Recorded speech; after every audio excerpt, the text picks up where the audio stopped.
Let's start implementing the login. First of all, I need to create a new route.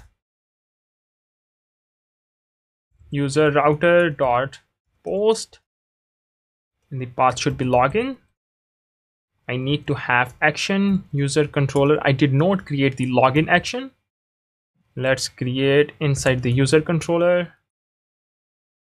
I'm going to name it to the async function, and the name of the function is login. Request and response. I need to use try and catch. I'm going to copy the catch. Let's do it here. Now we need to validate the request body. Open the user service. I'm going to create a new method, validate login. Validate login. It will validate the login request body for the login request.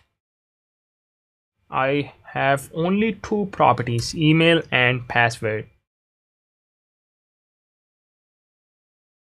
Let's try to validate the request body. It will give me value or email or error. User service dot validate login. I need to provide the request body. If there is an error, I'm going to copy that. If there is an error, we need to send the batch request error. Otherwise, we need to find the user by using the email. I can use await expression user dot find one. I need to use this method. Let me specify my criteria, value dot email.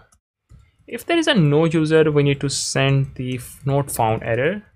That's dot status, or you can say 401 unauthorized. Let me send the error.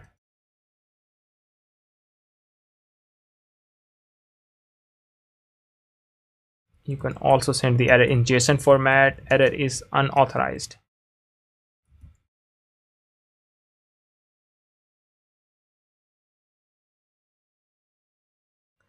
Now we need to compare the user password. I need to have a compare password inside the user service. Let's create a new method, compare password. It will take plain text password and encrypted password. I'm going to use pcrypt.compareSync method.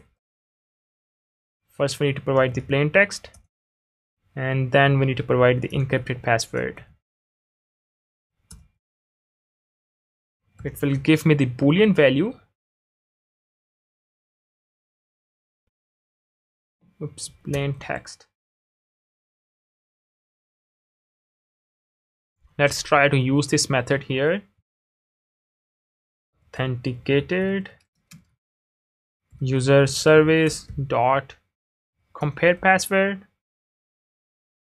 The plain text password is value dot password, and I can provide the encrypted password from the user object user dot password. If user is not authenticated, we can send the unauthorized error. If everything is good, let's send the user in the response. I don't want to send the user in the response, but I need to send the JSON web token here, send JWT token. But for only testing purpose, I'm going to send the user back in the response. Let's try to test the login. I need to provide the email and password. I got the user here. Let's send the invalid password, unauthorized. Cool. Let's send the invalid email, unauthorized.